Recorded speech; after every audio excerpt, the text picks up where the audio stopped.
The Leading Edge Cricket Podcast.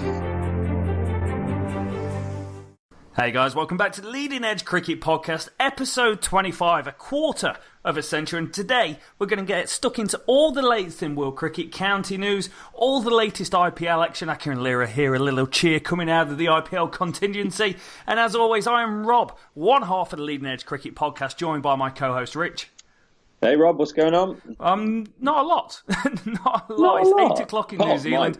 We've had storm after storm this week, and I'm finally just drying out. It was funny. I'd be interested to know if anyone could hear the winds on our last podcast, because it was howling, wasn't it, pal? It was howling. It got up to 215k, and 215k an hour. The winds absolutely strife. Auckland, complete shambles. Trees down everywhere. 120,000 people without power. Our house stood strong. Just so you know, we kept power. We did the podcast, and we had fully functioning, working house, water and electricity the next day. Strong house. You seemed more worried about the barbecue, mate, on the deck. I was. I thought that was the one that was going to go. I was like, anything but the barbecue.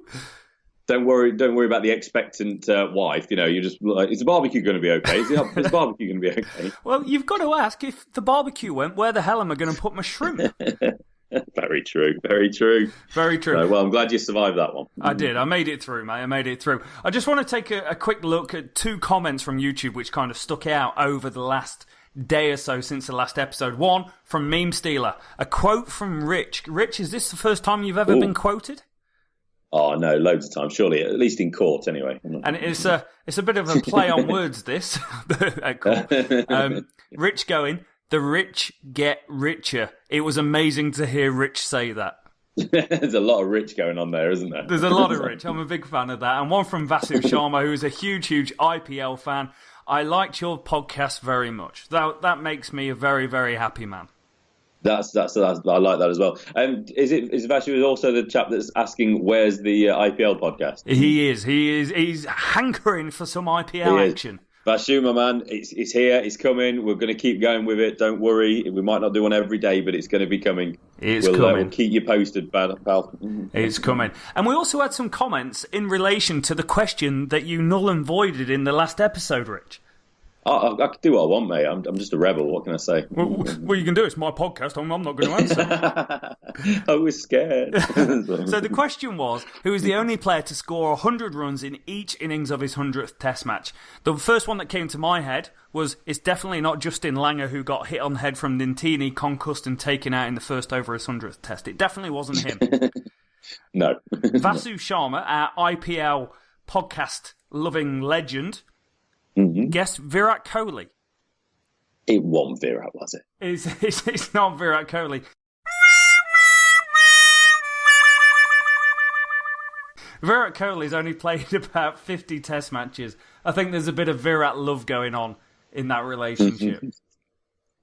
Yes. Who was it then, Rob? I can't stand it any longer. Who was it? So Hype23 guessed Alistair Cook. He was wrong.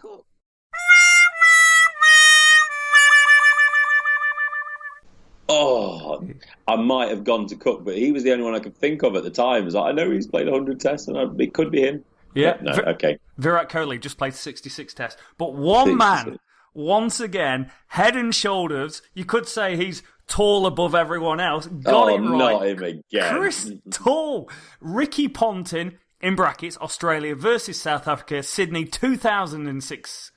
120 and 143 not out, is the only man to do it. I'm not convinced that he's not just Googling this. I believe in him. I feel like he's a wealth of knowledge. I'll be having words. I'll be finding out. Lie detector. So congratulations to Chris again. Absolutely standing above everyone else. Now, the question of the day, Rich, and it's one that I've got the feeling it may be null and voided again, is which bowler in world cricket has topped the one-day international rankings several times, but has never won a Man of the Match award in one-day cricket? What? That's hard. Silence is always good on an audio podcast. Oh, it's drama. I might put some tumbleweed over that. This is a hard one. When you know the name, you'll go, oh yeah, I know him. But it's a needle in a haystack.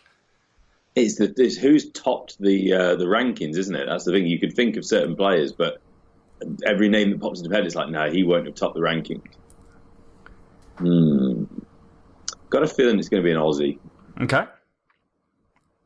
I'm going to come back to that a little bit. Okay. I'm just preempting here, but I'm putting Rich N.A. I'm putting it in. I'm a thoughtful person. I like to ponder on these things. You can't just put me on the spot. That's why I've never been on a quiz. I'd be dreadful. I'd be on a quiz and be like, just cut to advert. I'll answer it in a minute. Yeah. So, guys, if you think you know who it is, let us know in the comments below. Again, no prizes, just pure bragging rights, but we're going to get straight into it. Cricket news. Right then, let's get underway. So first things first, it's that time of year WISDEN, the famous cricketing Bible, isn't it? WISDEN Almanac have announced their 5 cricketers of the year. Now, it's an interesting one, but I find it a little bit strange because once you've won this award, you cannot win it again. So we have newcomers this year, and we also have 3 ladies. So Heather Knight, Anya Shrubsole, and Natalie Scriver have won it alongside Jamie Porter from Essex and West Indies Shy Ho. So congrats to all those guys. Really good to see the ladies in there as well. Cricketer of the year, though, the actual overall cricketer of the year, Virat Kohli has won that award for the men. This award has started in 2003, and this is Kohli. He's the 3rd player to win it twice.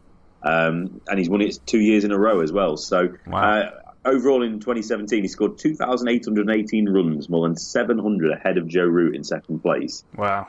So that's pretty impressive. Not to forget about his 1,461 day international runs as well. Yeah. So not too shabby. His fellow country person, Mitali Raj, won the Female Cricketer of the Year award as well. So congrats to her. And also Rashid Khan, another one of our favourites on here, the Afghani leg spinner. He's picked up a new award, the top T20 player. So congrats to all those guys. Excellent. Anything to add, Rob? I thought you might want to add something there. Yeah, I think, one, it's really nice to see women's cricket in the same WISDEN Almanac as the men. It took 100-odd years to get to that point, and for 3 women to be right up there, absolutely incredible. We mentioned it on the podcast before. Shrubsole on the poster child for the Almanac this year is really, really great. Heather Knight had such a great time of it. It's 364 runs at an average of 45. Instrumental part of England doing so well in the 2017 World Cup, so really glad she's there. Shrubsole, 6 for 46 in the World Cup final. It doesn't get any better than that.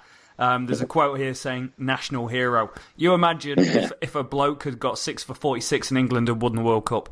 It's the equivalent of scoring a hat-trick. It's the Jeff Hurst that you can do in cricket. So hugely, really like the fact that those 3 women are on the list. Yeah, absolutely. And to be honest with you, we're very conscious. Already mentioned ladies cricket much, but with the intention of when we started this was to maybe mention it. Realise there is so much cricket being played in the world. There is just not enough time in the day or enough time in a podcast to cover everything. So credit where it's due, and we will mention ladies cricket a little bit more often, but it's still a tough one because there is too much cricket. Right, should we talk about some signings into county cricket, Rob? Yeah, what's going on? Morne Morkel is what's going on. There's been much speculation, and he's now officially signed for Surrey. I don't think this is a surprise move. We always knew that once he retired from international cricket, he was going to go down the Kolpak route, and it's finally been confirmed. So he signed a 2-year deal for Surrey, obviously as a Kolpak, and he'll be available in all 3 formats. So he's 33, just finished his Test career, as we said. He's played 89 times in Test cricket, 309 wickets. He's also boasted 188 wickets in 117 ODIs and 47 wickets in 44 T20s for the Proteas. So great signing for Surrey. Gives them an absolute number 1 bowler. He's going to be an absolute handful. But what a great bowler for these up-and-coming young batsmen to be facing. This is what Test cricket's about. Big guys, hit the deck, quick bowlers. So cracking signing for Surrey, but also that should, if I'm a young batsman, I know I'm going to face Surrey. I should be looking forward to that one. Yeah, that's incredible signing, mate. Imagine that. You rock up for a game and you got Morne Morkel, former number 1 bowler in the world in Test rankings, and just come off a 5-for against Australia, steaming in with a new shiny red ball. Yeah, I don't know if I fancy that. He's not been put out to graze just yet, is he? He's still, he's retired from international cricket, still at the top of his game. So this is not someone that's losing his powers particularly quickly. So he's going to be an absolute handful in county cricket. So staying with the South Africans, fellow bowling stablemate of Morne Morkel, Dale Steyn, he's signed on for a short-term deal to play in English cricket with Hampshire. So he's obviously, with a heel injury, he's missed much of South Africa's home international season, but he hopes to be available to Hampshire for the club in 2 windows. First in June for 150 over match and a county championship fixture, and then hopefully at the back end of the season following South Africa's tour of Sri Lanka in July. So a great name coming to county cricket. We've not heard much about him for a while, but he's still, when he's fit, when he's playing, he's probably still one of the best bowlers in the world. Yeah, gotta be. Nobody likes facing Dale Steyn. The guy, his stats are phenomenal. 419 wickets in 86 test matches, an average of 22 in test match cricket, and a strike rate of 41. One of the absolute finest bowlers of the last 20 years. Yeah, we kind of forget a little bit. He's not been around as much as we'd have liked, with injuries, one or two other things. So you kind of start to forget about how good he was. You don't include him in the conversation when you're talking about the best seamer in the world, but he's definitely up there, isn't he? Yeah, he is. Incredible talent. I always remember when he cleaned up Michael Vaughan. I think it was in one of his first few test matches. England were playing in South Africa. Michael Vaughan, big expansive cover drive, fast away swing, off stump, cartwheeling, going backwards, and I was like, he's got something about him, that lad. He's all right. Yeah, Rob the Scout. That's it. Making a phone call. Have you seen this, Dale Steyn? Yeah, mate. It's my call back then that's made it all happen. It's done. Staying with the county game, Durham, they've got in on the act. They've also announced an overseas player, and it's big news for them. It's Axar Patel, the Indian spinner. So he signed on for Durham for the back end of the English summer. He's going to be available for the game against Glamorgan on August the 19th, and then will be available obviously for the final 6 matches of their county championship campaign. Obviously, Durham have Aidan Markram, who's playing for the first half of the year. So once Markram's done and dusted and are obviously going away, I'd imagine going away with South Africa to Sri Lanka and elsewhere, Patel will take over. He's played 38 ODIs, 11 T20s for India. He's not yet played a test match, but he's going to be a big signing for Durham. He's currently on duty in the IPL with the Kings 11 Punjab. So that's the county news wrapped up. Should we dig into a little bit of world cricket news? Yeah, let's go global, mate. Let's go global. Going global. So, right, first things first, Australia. They have announced their contract list. So their contract list of players for the upcoming period, obviously one eye on the World Cup in 2019. Really, this squad is about who's not involved. And this squad, it should be noted as well, runs to the point of after certain people's suspensions or bans will have been lifted. So it's very interesting that certain people aren't included. So we'll just roll through the list first quickly. So these are the guys that are on the list. Ashton Agar, Alex Carey, Pat Cummins, Aaron Finch, Peter Hanscom, Josh Hazlewood, Travis Head, Usman Khawaja, Nathan Lyon, Glenn Maxwell, Sean Marsh, Mitchell Marsh, Tim Payne, Matt Renshaw, Jai Richardson, Kane Richardson, Billy Stanley, Mitchell Stark, Marcus Stoinis and Andrew Tye. So newcomers to that list, Alex Carey, Sean Marsh, Tim Payne, obviously the new Test match captain Payne. The Richardson seem brothers from another mother possibly. I can't remember the actual siblings, but Jai and Kane Richardson. Marcus Stoinis, Rob's pick for IPL MVP, and Andrew Tye. Out goes Jackson Bird, rightly so. Yeah. Hilton Cartwright. How can Hilton not be in there? Hamilton. Hamilton, Hilton, Cartwright. James Pattinson, who would be if it wasn't for persistent injuries. Matthew Wade, Adam Zampa, and then also the ball tampering 3 of Cam Bancroft, Steve Smith, and David Warner. There is a system in Australia that if you do play a certain amount of games and accumulate 12 points, I think it is, then you do automatically get certain contracts. So certain, people like Adam Zampa will be hoping to get back involved in that. But that's probably it about the ones that have been missed out, unless there can be a great quick return from a Cam Bancroft, perhaps. So anything from you there, Rob? Oh, interesting. Some of the players they're bringing in, like wicketkeeper Alex Carey, right? Well, look at Carey, and he averages 28 in first-class cricket. 26 years old, he averages 30 in List A, 47 in T20s. It doesn't feel like there's a lot of depth. We spoke about it in Australian cricket, but this list almost goes to me, Yeah, they really haven't got the depth, because you imagine any team in the world having their two of their three best players taken out the mixer and one of the openers. It leaves them a little light. And I listened to that list and I'm like, I'm not quite sure what the top six is across multiple formats. Yeah, they've still got bowling, haven't they? And whilst I don't think at this moment in time they've got great depth in the bowling ranks, they do have probably, I mean, we'll talk about it at some point in the next few weeks, when we look at, best bowling attacks, if you like, or something we want to chat about. They do have a first starting bowling attack, which is as good as any in the world, and there's an argument there to be, them they are the best. But batting-wise, Australia have always had a strength over the years. No matter how great the sides, they've always had one or two young lads coming through. Be it Michael Clarke under the Ponting era, be it Steve Smith under the end of the Ponting era, these sort of things. And now you look at it, who's the young player? Who's the player that's starting to attract the interest? We saw Renshaw come in, Joe Burns come in, Hanscom come in. None of them set the world alight, in any way. It was a tough circumstance, but they didn't look the part particularly. Even before he was banned, Cam Bancroft, he was doing okay. Yeah. Okay, but he wasn't anything to write home about, was he? No. Mitch Marsh down there at 6, he's a nice player, but he's your all-rounder. So where's the batting? Who's coming up? Who's stepping up? Sean Marsh. The guy's closer to 40 than 30, isn't he? Yeah. So I don't understand what's happened to their talent. What's happened to their batting? I don't know. It feels like when you look at the guys that are coming in, I'm just looking into in particular. Alex Carey, I go, oh yeah, he's played a bit of cricket. He's not set the world alight. Jahai Richardson, young lad, 21 years old, right arm fast. He can bowl fast. Which is a big plus point. 6 first-class games, 19 T20 games to his career. I just feel the squad tells me they're going, right, white ball focus, the Ashes are gone, 2019 definitely. World Cup's going to roll around. Excellent, that's great. But it's that depth. When I look at the young lads coming through, and these young lads may be absolute worldies in the future, but gone is the time of Australia going, oh, someone's gone down. Don't worry, Stuart Law's coming into play. Michael Bevan's coming into play. Whoever it was, Greg Blewett's coming into play. Absolute world-class players sat on the sidelines. It's almost it's part that's forgotten about Australian cricket in this current team. Yeah, I'm sure there's a few more troublesome days ahead for them before they start seeing a bit of light. So that's the Aussie squad. Obviously quite interesting, but I kind of don't really want to speak too much about them at the moment until there's some cricket to be played. So, but we thought we'd just crowbar that in there. Moving on to some other news. Now, Pakistan will be touring England and Ireland shortly.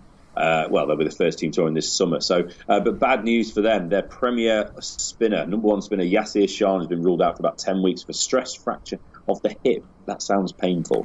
And he's going to have to go pretty serious rehab prior to any return. So, big miss for Pakistan. A shame for the English and Irish cricketing public as well, wanting to see Pakistan's best side. He's 31. He's taken 165 wickets in 28 tests. Incredible. He's just been a stud player, stud performer. So he had been linked with a stint in county cricket as well with Derbyshire. So as a T20 signing. So that's bad news for them.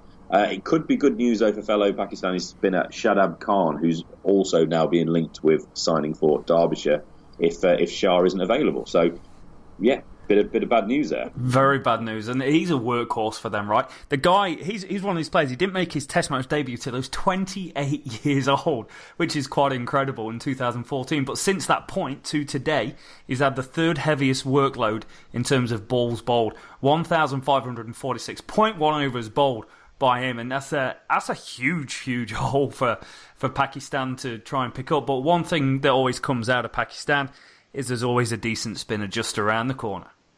Yeah, exactly, and there's certainly people behind him. So it's it's opportunity knocks, isn't it, for the next player?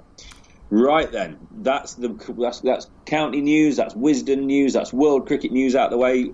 Is there anything else going on in the world of cricket at the minute, Rob, or is that it? That might be. Is that going to be a short episode, or should we cover this league in India? India, yeah, of course we will. It's IPL.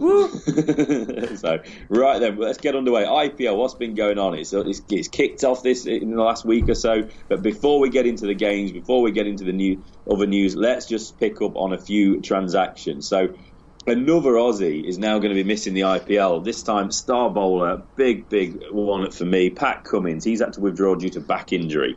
Cricket Australia stated it's important Pat has time off to prevent the injury becoming more serious.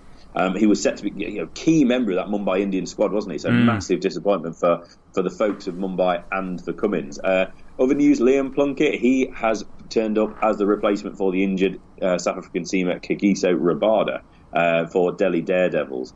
So Plunkett, obviously, he's no Kagiso Rabada, but he's a big boy. He hits the deck. He's a quick bowler. He can hurry people up, and he can smash a long ball. He can. I remember him hitting a six off the last ball of a game a couple of years ago at Headingley, a game I went to in an ODI. So he can handle. Oh no, I was at Trent Bridge. Sorry, he can handle himself. So decent signing, but obviously a little bit of a drop off from Rabada. Fellow Englishman David Willey, he's also agreed to sign up for the IPL, and he's joined up with the Chennai Super Kings. Now, it's not official. There's a bit of paperwork still to go through for Willey, but it does seem like that will go through sooner rather than later. It's just worth noting, though, really good move for Plunkett and Willey. Obviously good news for the respective franchises. But the English county season is about to start on Friday. And Yorkshire have suddenly lost two of their main players.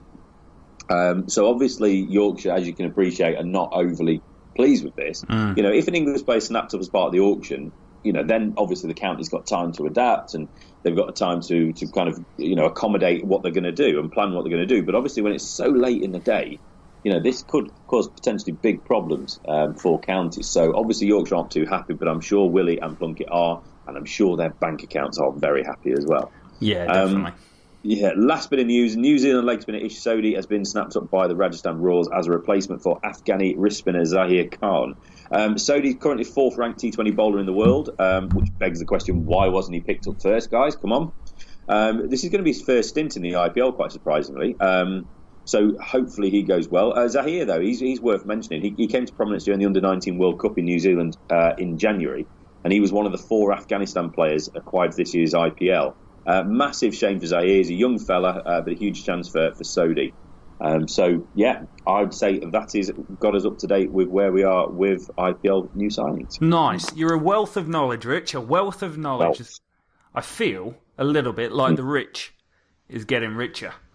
Oh, I like that. I do like that. That could be a T-shirt. That could be a T-shirt. The rich is getting richer. So, right, one other bit of news, though. A couple of bits of news that both relate to Chennai Super Kings. Obviously, they've missed the last 2 years. The franchise have come back. Overwhelming favourites for everybody on our Facebook page. We've got them predicted, or I've got it predicted to be in the final. But it's not good news for Chennai Super Kings or the local supporters. We're not going to go into this in detail. We don't want this to become the cricket political podcast. But basically, due to ongoing protests in the area from political groups, Chennai Super Kings have had to move their Romanian home games in this year's IPL to Pune. Pune is not round the corner. India's a big country, we know that. But Pune is about 1,100 kilometres away as the crow flies. So this is not like, the Chennai fans are just going to be able to pop round the corner. This is a day's journey on a train if they want to go and watch a game. So this is a massive, massive disappointment for the home fans, and obviously for the players returning as well. The reason for this is there are ongoing protests in the city over the Cauvery River water issue, which is a long-standing dispute between the states of Tamil Nadu and Karnataka. Lead up to the game, the first game back was not peaceful. They played against Kolkata Knight Riders the other day.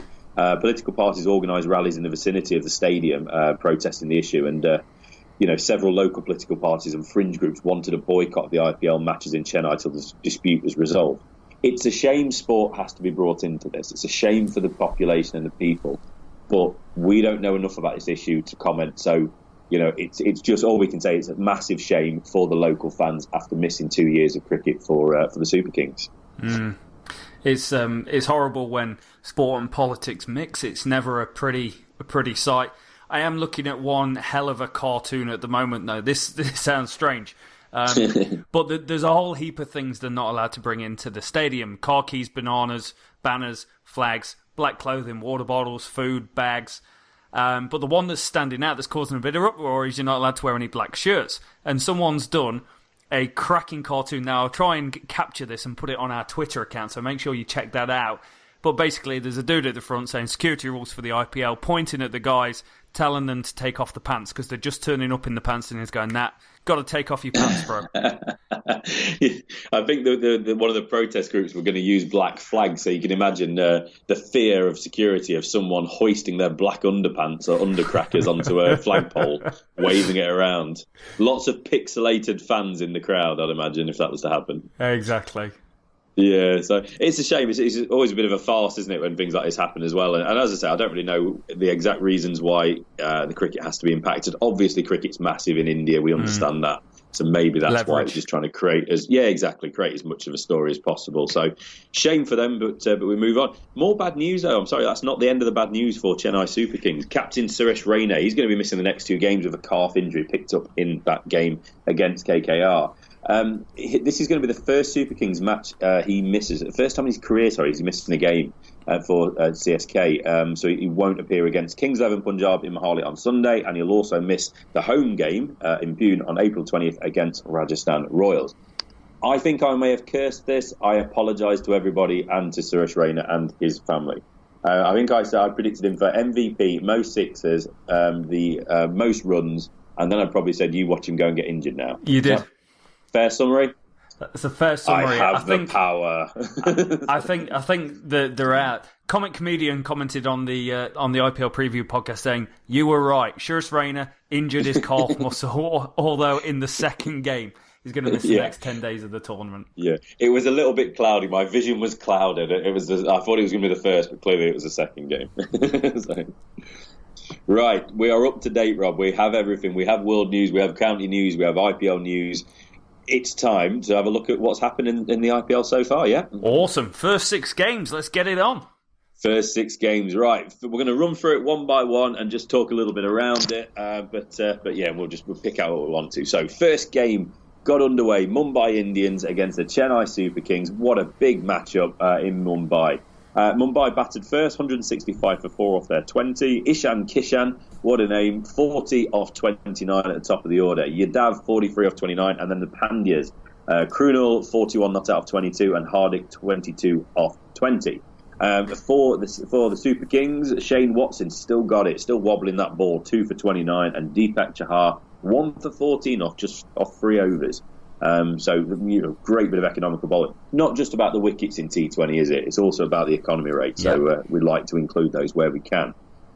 In response, CSK, it was looking a bit dodgy at one point, wasn't it? 169 for 9. They got over the line with 1 ball remaining. Ambata Rayudu, 22 off 19 at the top. It's worth noting Kedar Jadhav, 24 not out in the end, but he was just wandering around in the middle order, and then he got out. He was injured. Sorry, didn't get out. He left the field out, as I should say, so not out. But we'll come back onto him shortly. So it was a close game, wasn't it? So Jadav left in the 12th over at 6 down. In came Bravo at that point, and then he kind of went a little bit Banzai. Bravo's knock was unreal. It's just worth going into this. In his last 2 overs that Bravo faced, 17th and 18th overs, he hit 6, 6, 2, 4, 1, 6, 6, 2, dot, 6, wicket. Useful.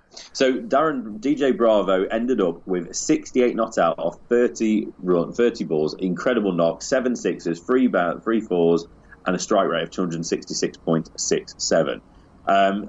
He got out. The game was still finally balanced. I think it was needed 27 off the penultimate over, which Bravo got him, and then they needed 7 off the last over. Out came Jadav, the brave man, Kedar Jadav. He came back out, wobbling himself onto the field. Last over of the game, they needed 7 off Mustafa. 3 dot balls in a row. No, surely not. They can't do it. After Bravo's heroics, they can't not get this win. No, he decided enough was enough. Massive 6, down on one knee, massive 6, and then a 4 to finish with 1 ball remaining. Incredible game. Dwayne Bravo, man of the match, rightly so for his incredible knock of 68 not out. Yeah, great game to open the IPL season.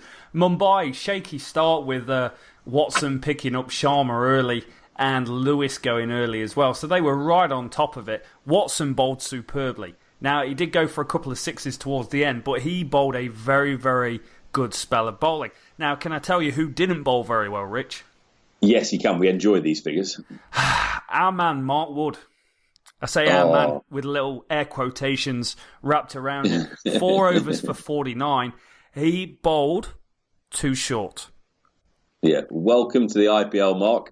Yeah, Krunal Pandya played an absolutely exceptional innings. Ishan Kishan and Yadav batted very, very well. Both threw the wickets away, 12 and 14 overs down.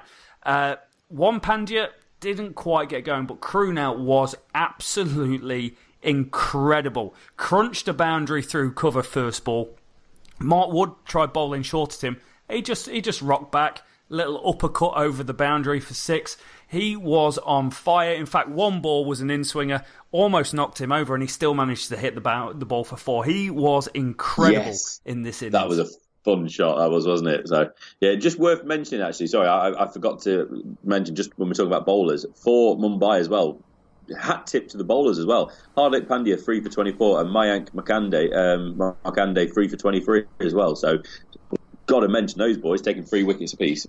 Yeah, exactly. And Makande as well was IPL debut, 3 for 23. That's a pretty special day. Cricket's an easy game sometimes, isn't it? Oh, it is. Very, very easy game. But it was all about that knock from Bravo. The game was pretty much done. They were 84 for 6 off 13 overs. Virtually out of the game. And then Harbhajan came in, Harbhajan went. Wood came in, Wood went. But it was just all about what Bravo was doing. And he wasn't just hitting sixes. He was hitting sixes. They were monstrous. And the team just able to get across the line. And you look at the two teams, or I look at the two teams and say, Mumbai were the better team here for 32 overs of cricket, maybe? And they lost just on Bravo's innings. Bravo's innings and Kedar Yadav's onions coming out massive injured. Massive onions. And he says he's probably going to miss the next couple of games because of his injury as well. So massive respect to that man. Yeah. Massive respect. So, on to the second game. We moved to Mohali the very next day. Kings 11 Punjab hosted Delhi Daredevils. Delhi Daredevils batted first, 166 for 7, so we're starting to see a theme in the first innings. Gautam Gambhir, captain, he started off with 55, so nice knock from him off 42 balls. Rishabh Pant, up-and-coming young Indian player, 28 off 13, and Chris Morris, 27 not out off 16. Mohit Sharma, 2 for 33, Ravi Ashwin, 1 for 23, and young bowler Mujib Rahman, 2 for 28. I think he's only 17, Rob. Nice. Not bad at all. So he's the Afghani as well, isn't he? He's one of the Afghanistan players. Yeah, top effort. Kings 11 in response, they won with 7 balls remaining by 6 wickets, 167 for 4. Lokesh Rahul, 51 off 16. He actually hit, 51 off 16, but by the time he got his 50, it was 50 off 14 balls. That was one ball quicker than both Dinesh Ramdin and somebody else had also hit a 15-ball half-century. So that was the fastest ever. In the second game this year, the fastest ever half-century was hit. Karun Nair, also 50 off 33 balls. David Miller, 24 not out of 23. And Marcus Stoyne, a steady start for your boy, Rob. 22 not out off 15. Unbeaten. Got him over the line, him and Miller. Lokesh Rahul, man of the match. Good result. Good win for Kings 11. Very, very good win. Slightly disappointed we didn't get a dream debut from Colin Munro in the IPL. I was kind of hoping he would get it going, but he was out absolutely plumb at the start. Gautam Gambhir, playing for his 74th IPL team, had a great start to the campaign, picking up 55. They'll really be looking to him at the top of that order to lead the way and just do what he's doing. The strike rate was 130, which in IPL terms isn't the fastest. But it's the fact that he can be steady and score at 130. They'll be looking for a lot of that. But 166, Delhi Daredevils will be slightly disappointed with the batting. You take Rishabh Pant, we went for 28 and he was out in the 13th over. It's like there was another 6 overs to bat here, mate, where you could have gone really, really big. Yeah, it's worth noting he was incredibly frustrated walking off the field. He knew what he had done. I mean, he was seeing it like a beach ball, wasn't he? Yeah. So, he knew there was a big score for him. And we're kind of waiting for that breakout innings, that signature innings from Pant on the big stage, aren't we? So he's obviously, he has done it at certain arenas, but we want to see it in the IPL. We want to see it for India. Obviously, he played a little bit in the Nidahas before the IPL started. So he's someone we're keeping a close eye on, and I'm sure it won't be long before he breaks out and he catches some big headlines. Yeah, definitely. On to Game 3, we move to Kolkata. The Knight Riders hosted Royal Challengers Bangalore. So RC, they batted first, 176 for 7. This was fun. I mean, this batting lineup is incredible. Brendan McCullum at the top of the order, 43 off 27. He looked like he was in his pomp still. Virat Kohli, Captain Kohli, came in 31 off 33. He was just taking his time. He didn't need to go too crazy while other players were scoring quickly around him. So he'll be disappointed he got out just as he's getting going. And AB de Villiers, 44 off 23. Unreal batting lineup to have those three boys in the top 5 or 6. Mandeep Singh also 37 off 18. So they got to 176. Vinny Kumar, 2 for 30 off 2 overs. Picked up a couple of important wickets. But the best for me, Nitesh Rana, he's not a regular bowler. He took 2 for 11 off a solitary over. And that was 2 wickets in 2 balls. And forgive me if I'm wrong, but I'm pretty sure it was Kohli and de Villiers. It was. What an over, as if. it was incredible. De Villiers just skied one, and then he yorked Virat Kohli. That's one to tell your kids about. Kohli he was looking at his bat as he walked off as if there was a hole in the bottom of the bat, wasn't he? How was that gone through? So tough luck for him, but Nitesh Rana, key wickets for him. And that had a massive impact in the game, you've got to say. Kolkata Knight Riders then went on to win the game by 4 wickets with 7 balls remaining, 177 for 6. So, those 2 wickets, that's probably the difference in the game. Oh, massively. Absolutely massively. They had 127 off 14.3 overs and only ended up on 176. So they completely stalled at the back end of the innings. Yeah, exactly. So in reply, Sunil Narine, the West Indian spinner, who is now a stud opening batsman, it seems, 50 off 19 balls. Ridiculous. Yep. Nitesh Rana as well carried on his good performance, 34 off 25. Dinesh Karthik later on in the innings, 35 not out of 29. And Andre Russell, 15 off 11. Just a sneak peek of what was to come in their next game. So good result for Kolkata Knight Riders. Disappointing for RC with obviously the way they were going. Yeah, so I had RCB going all the way this year, and it does look promising. But again, I've looked at the IPL this first 6 games, and I've gone, there's been a lot of guys getting 40 or 30 and out, and this 20 overs is a little bit longer than what you think sometimes. Like when you're out for 40 in the 14th over, it actually can cause your team quite a bit of harm. And I think that's what we're seeing a little bit. And that's why we're seeing scores around 160, 170 in the first 3 games that we've covered here. Narine was excellent. Karthik, excellent. Proper captain's not taking them home. Steadied the ship. Had guys hitting the ball around him. Washington Sundar, I've got to say, slightly disappointing going at 12s off his 4 but I was hoping you wouldn't mention this. I know, I had to do it. And we've got to be fair. We're the world's most unbiased podcast, and we love the guy, but you bowled like a drain, mate. Yeah. Only he took 4 some dot tap, balls. Didn't he? So, yeah, very poor. Only 4 dot he'll balls. come back strong. But Chris Wokes was incredible. 3 for 36. He went at 9s, but 15 dot balls. He built pressure earlier on in the innings, so he did very, very well for himself. Two evenly matched teams. I don't know if I can say that. I still favour RCB for the tournament over Kolkata, but fair play to them. They pick up the W. Yeah, the one thing you worry about RCB a little bit though, with those batters, with McCullum, Kohli and de Villiers especially, you don't want that situation where players are thinking, well, one of those boys are going to score the runs. Yeah. And you're not taking responsibility yourself. So it'll be interesting to see how it shakes out with those guys. Also, just worth mentioning as well, Umesh Yadav, 2 for 27 as well for RCB. So well bowled to him as well. Right, on to the 4th match. I'm putting my feet up for this one. Rajasthan Royals, Sunrisers Hyderabad against Rajasthan Royals. We are in Hyderabad playing Deccan. So easy, pal. Easy win. Yeah. Sunrisers Hyderabad won by 9 wickets with 25 balls remaining. So Rajasthan Royals batting first, 125 for 9, stumbled along to 125 for 9 off their 20 overs. Sanju Samson batted well. He's had a great start to the tournament. 49 off 42 for him. Sunrisers with the ball. Shakib Al Hassan 2 for 23. Sadaf Kaul 2 for 17, and Rashid Khan 1 for 23. Some economical figures there for the wicket takers. In response, no real fuss. 127 for 1 for Sunrisers. Shikhar Dhawan 78 not out off 57 balls. Kane Williamson 36 not out off 35. Cruised to victory. Jadev Unikat 1 for 28 off 3, so he got the solitary wicket.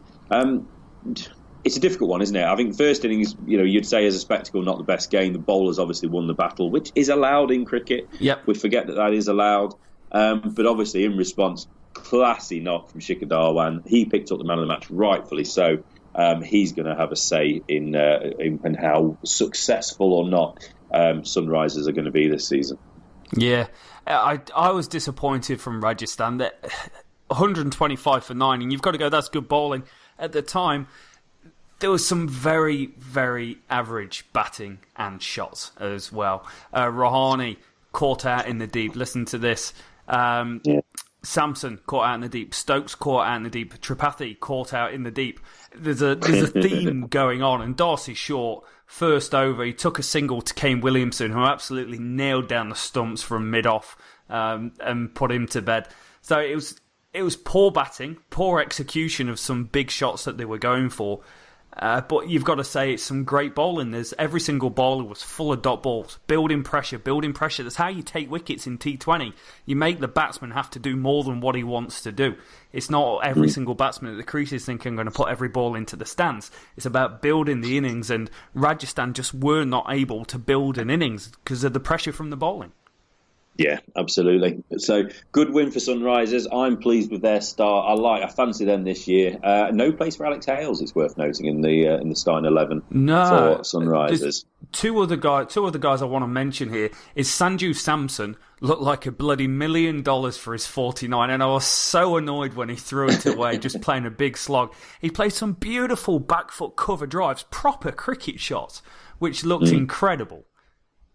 Yeah, and like I say, he's had a really good start to the tournament as well. He's picked up a man of the match in the last game, so we will talk about him again in a moment. So, 5th match, we are on to Chennai Super Kings against Kolkata Knight Riders. This is the game we mentioned. There were some problems in this game with the protests over the river dispute between the states.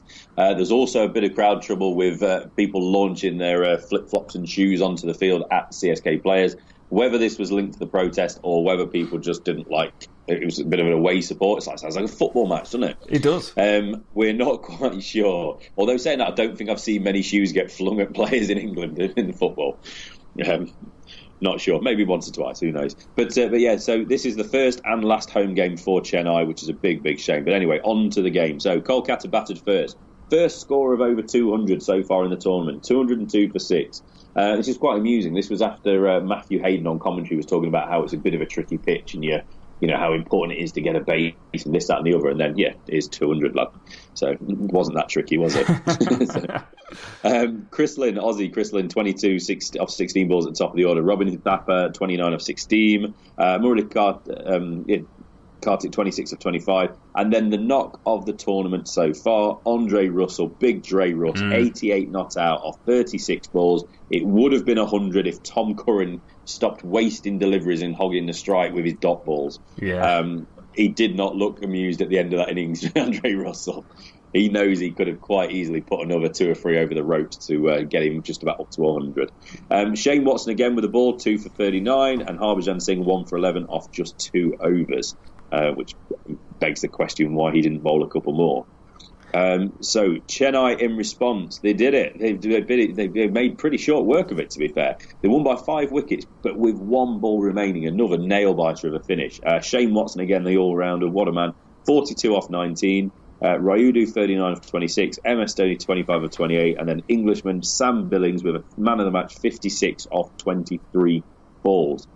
Fellow Englishman Tom Curran, 2 for 39 off 3 overs, picked up a couple of the wickets, but Sam Billings picked the man of the match. But I've got to say, He's on the losing side, but I don't know how Andre Russell's not got man of the match for that. That is one of the best knocks I've seen. Yeah, Russell was absolutely different gravy in this game, because I looked at it and they were down and out. They were 89 for 5 off 10 overs, and I'm like, oh dear, I might switch off here, boys. But it was brutal. And I said it earlier, he wasn't just hitting sixes, he was hitting sixes. Like, one was out the ground. He hit one over 100 metres. They were monstrous. And his team... Wasn't that... Yeah. Sorry, wasn't that off Bravo as well? Yes, it was. He was taking Bravo to the cleaners. Teammate. Yeah, you see there, Bravo went 3 overs for 50, 7 sixes. Pretty much all of them might have been off Russell. But it could have been more. Like, for all the great work that Russell did, Robin Atapa was in form as well. He was zinging it off the bat. And unfortunately ran himself out pretty much. So...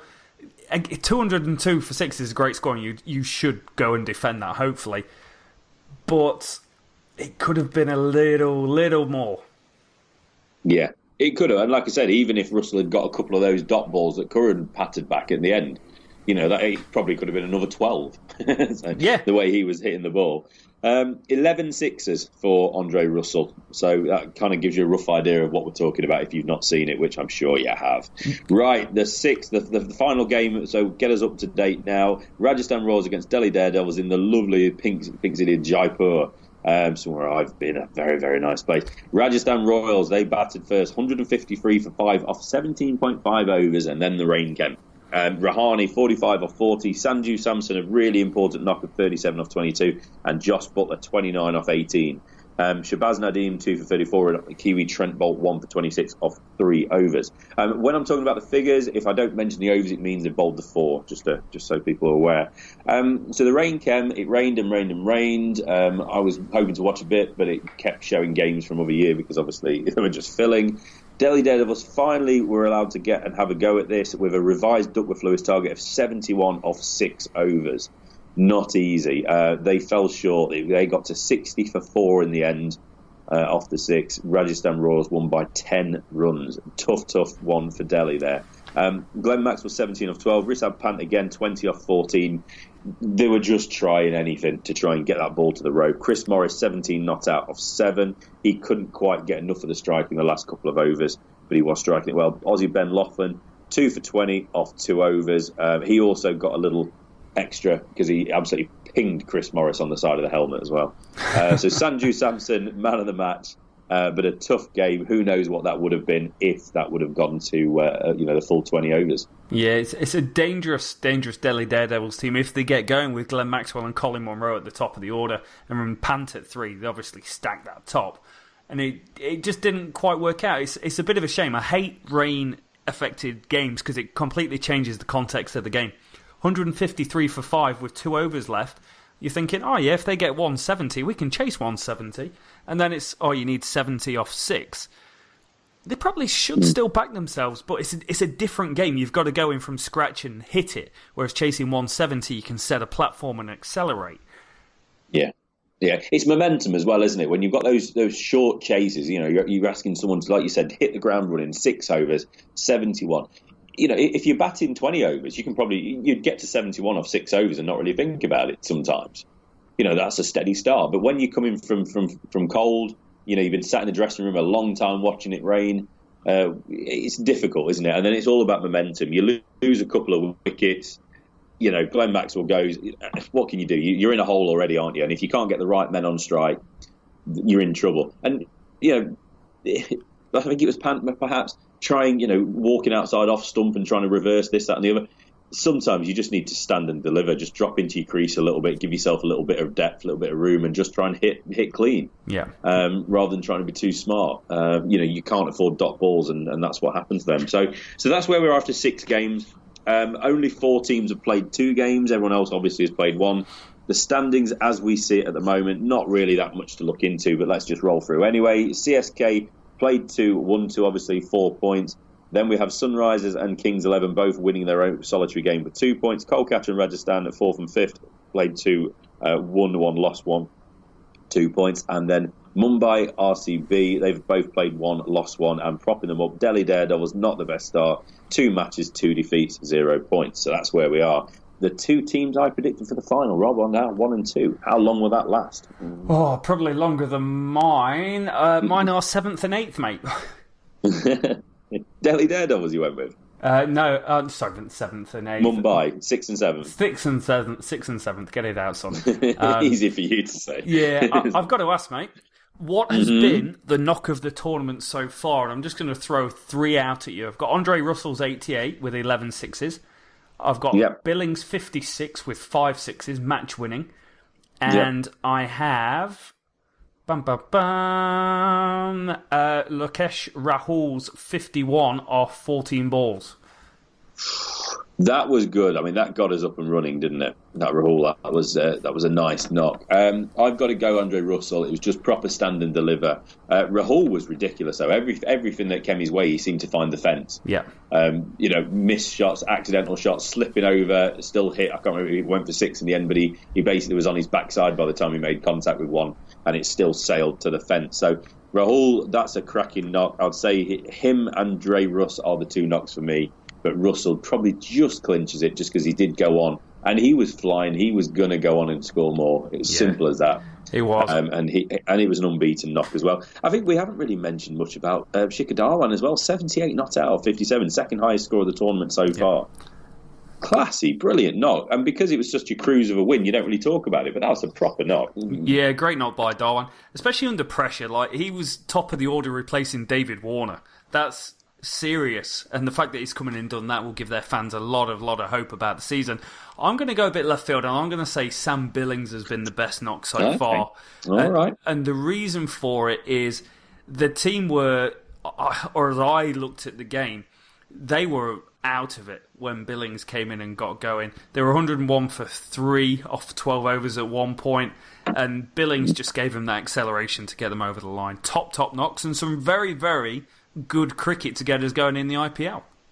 Yeah, absolutely, and hopefully we'll all be able to settle in and watch a little bit of a massive game. Sunrisers against Mumbai. This could be a repeat of the final, a preview of the final in my eyes. So, no, I've said Chennai Super Kings. I'm just trying to change things as I go now, aren't I? Just assume You are. Ah, shut up. So anyway, it's going to be Sunrisers against Mumbai today. That should be a cracking game, and I'm obviously going on the Sunrisers Hyderabad side. Nice. So it's a good competition. We're up and running. The IPL podcasts are cracking on. We'll be back next week with some more. Anything else from yourself today, Rich?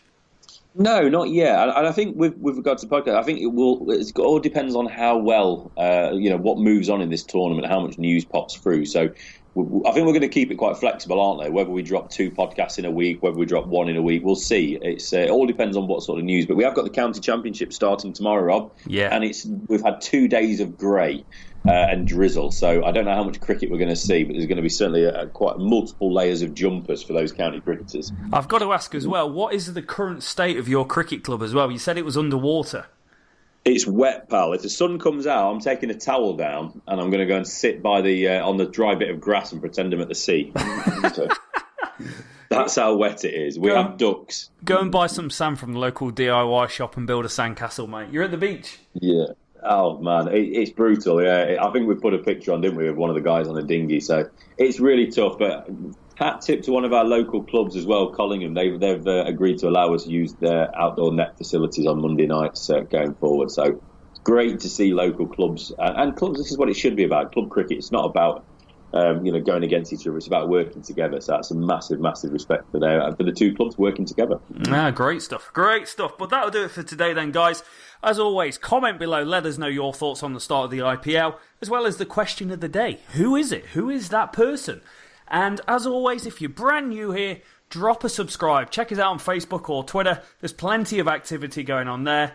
But before we go, Rich, I need some sort of leverage from you. I need to know an answer. Oh, man, I know. I knew this was going to come back. I thought I was going to be able to sneak off the podcast and not have to give an answer. I said at the top, I'm feeling Australia. What's holding me back is I'm not sure if the guy got to number 1. I don't know why, but Jason Gillespie was in my head. I think it's that era. Okay. I don't know why it's going to be that era. I'm pretty sure I'm wrong. But do you know what? Let's not worry about it. Let's not worry about it. Guys, you let us know. You help Rich out. Tell us exactly who is the only bowler to be the world's number one day international bowler without winning a Man of the Match award. Guys, you've been legends. Until next time.